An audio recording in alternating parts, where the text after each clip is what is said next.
pahit, itu keracunan cyanida. Nah, saya ini adalah orang yang meneliti cyanida.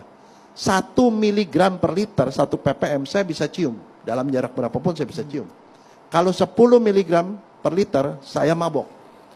Jadi saya bisa cium. Sehingga kalau di FKUI, kalau ada orang otopsi sana, saya baru datang, saya bilang itu keracunan cyanida sebelum diperiksa lab. Saya adalah 1 dari 84% orang Indonesia yang bisa cium itu, karena saya punya gen itu. Jadi saya tahu benar. Waktu saya tekan, tidak ada bau. Tidak ada aroma apapun. Sehingga saya yakin bahwa itu tidak cyanida, itu khas. Bau cyanida itu khas. Nah kemudian saya tidak tahu lagi. Habis itu pada waktu itu, karena saya lihat ini katanya habis minum kopi mati, nggak wajar. Saya bilang keluarganya harus diotopsi dulu sebelum saya formalin. Karena kalau nggak diotopsi, saya nanti mengacaukan penyidikan kan. Anda sempat sampaikan langsung kepada pihak keluarga? Keluarga bilang saya tidak mau otopsi. Nah saya kebetulan ada polisi di situ, ada polisi nih. Saya bilang Pak Polisi, ini harus diotopsi. Kalau nggak diotopsi nanti dia bisa digali lagi atau bisa ribut di belakang hari. Polisinya bilang, dok keluarga tidak setuju. Saya bilang, saya bantah, Pak, yang punya kewenangan Bapak, bukan keluarga. Kalau Bapak suruh otopsi, dokter akan otopsi. Kalau enggak, ya enggak. Terus dia bilang, dok, sekarang apa syaratnya untuk melakukan formalin? Saya bilang syaratnya ada orang yang bertanggung jawab terhadap kematiannya.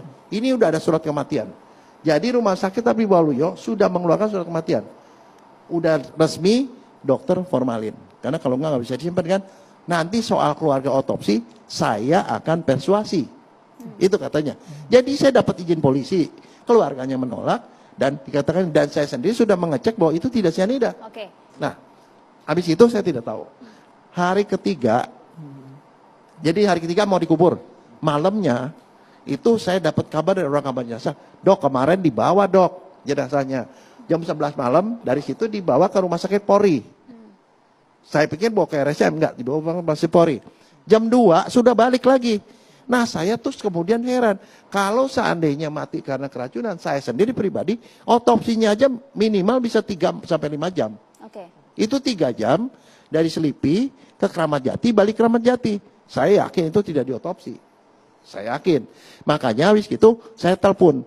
Nah dokter Slamet yang melakukan pemeriksaan di rumah sakit Kramat Jati itu teman saya. Satu angkatan, lulus forensiknya bareng. Cuman dia polisi, saya enggak.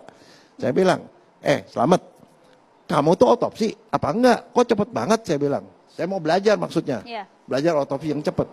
Dia bilang, oh saya memang disuruhnya otopsi, tapi keluarganya menolak.